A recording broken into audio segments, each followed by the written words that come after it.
দেখ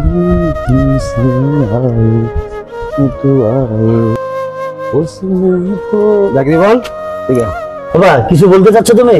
দেখ জীবন, আমার বড় ছেলে ডাক্তারি পাশ করবো, ঘরমে আমার বুক ভরে যাইতেছে। আমার বড় ছেলে অহংকার, তুই না। তুই সারা জীবন তুই করে ঘুরে বেড়াস, কাজ কম কিছু করস না। আর দেখ আমার বড় ছেলে ডাক্তার হইব। আমার এত কিছু বোঝার সময় নাই, বুঝছো বাবা? আমি সারাদিন ঘুরে বেড়াবো, বন্ধু আড্ডা মারবো, সমস্যা কি? আমার বয়স কত হয়েছে? তোমার বড় ছেলে তোমার কাছে অহংকার থাক, একদিন দেখবা যে আমিও ভালো কিছু করবো। কুদ্দুস মিয়া, তোমার সাথে কিছু কথা আছে। বলেন মাহাতুর সাহেব। কুদ্দুস মিয়া, তোমার ছোট ছেলে গ্রামে যে নানা ধরনের অপকর্ম করতেছে, ওইটা বেড়াইতেছে। আমি গ্রামের মাতবার, আমার কাছে সবাই কমপ্লেন করে। হ্যাঁ, এখন তো তুমি তোমার ছোট ছেলে নিয়ে এই গ্রামে থাকতে পারবে না। ঠিক আছে মাহাতুর সাহেব, আমার ছেলের ব্যাপারটা আমি দেখতে আসছি। কুদ্দুস মিয়া, আর একটা কথা। বলেন। দোকানের ক্যাশে 20,000 টাকা আছে, কালকে মাল আসবে তো এই টাকাটা ব্যাংকে জমা দিয়ে এসো। ওকে মাহাতুর সাহেব। ঠিক আছে কুদ্দুস মিয়া, তাহলে তুমি এখন যাও। ঠিক আছে মাহাতুর সাহেব। আর শুনো, তোমার ছেলের ব্যাপারটা দেখো। আচ্ছা মাহাতুর সাহেব, ঠিক আছে।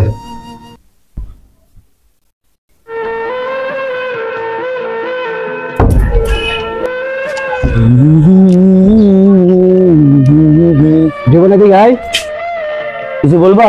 হ্যাঁ সেদিকে আয়। আরে ডিস্টার্ব, একটু কাজে যাইতাছি।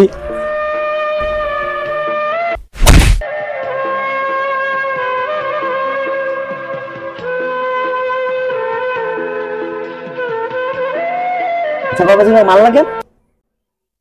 আমি কি করছি তুমি আমাকে মারলা কেন? তোর কারণে মাতবর আমার কমপ্লেন করছে।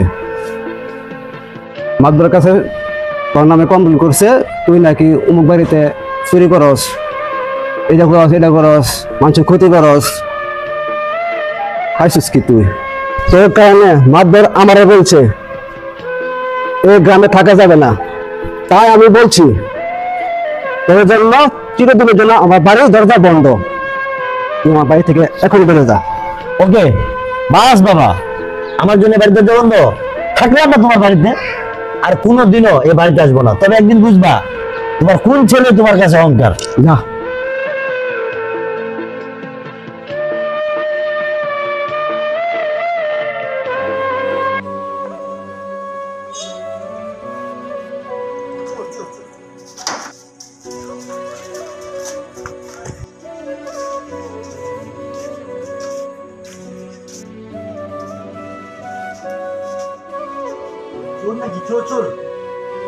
বাবা, বাবা তুমি এত রাতে কি? বাবা তুমি কই গেছিলা?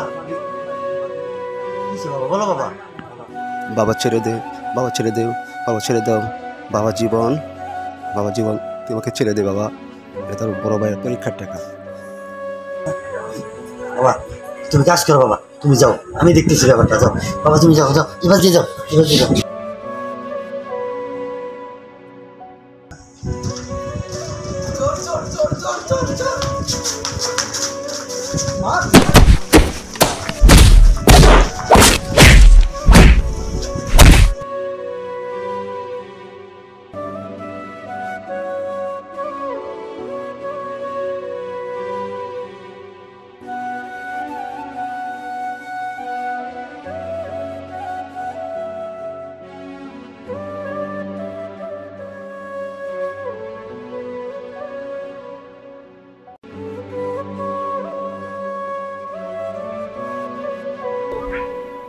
সকল গ্রামবাসীর উদ্দেশ্য করে বলতেছি, আপনারা তো ঘটনাটা কালকে রাত্রে শুনছেন যে কুদ্দুস মিয়ার ছেলে জীবন চুরি করছে।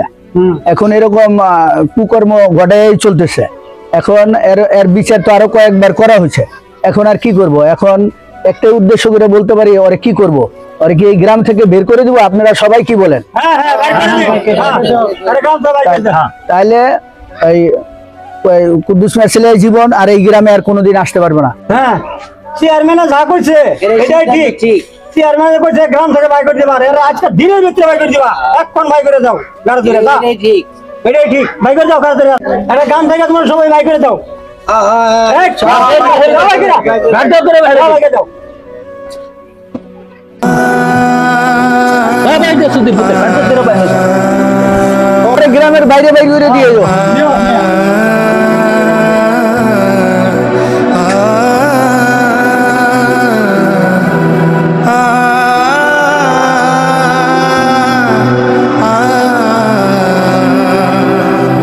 অনেক বড় সমস্যা হয়ে গেছে ওর বাপের তো একটা কিডনি নষ্ট হয়ে গেছে। আমার বাবার নষ্ট হয়ে গেছে? এই তুই কি মিথ্যা বলিস? না বন্ধু আমি সত্য কথা বলতাম, পুরো গ্রাম থেকে বাইর করে দেওয়ার পরে ওর বাপের একটা কিডনি নষ্ট হয়ে গেছে। আমার বাবা কই? বাবা কই আছে? ওর আম্মা বাড়িতে আছে। আমি থাকতে আমার বাবা কি করতে পারবো?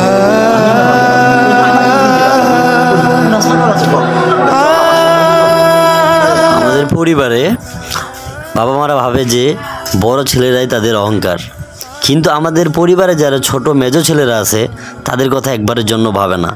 তাই প্রতিটি বাবা মাকে বলা দরকার যে সব ছেলেদেরকে সমান চোখে দেখাটাই উচিত।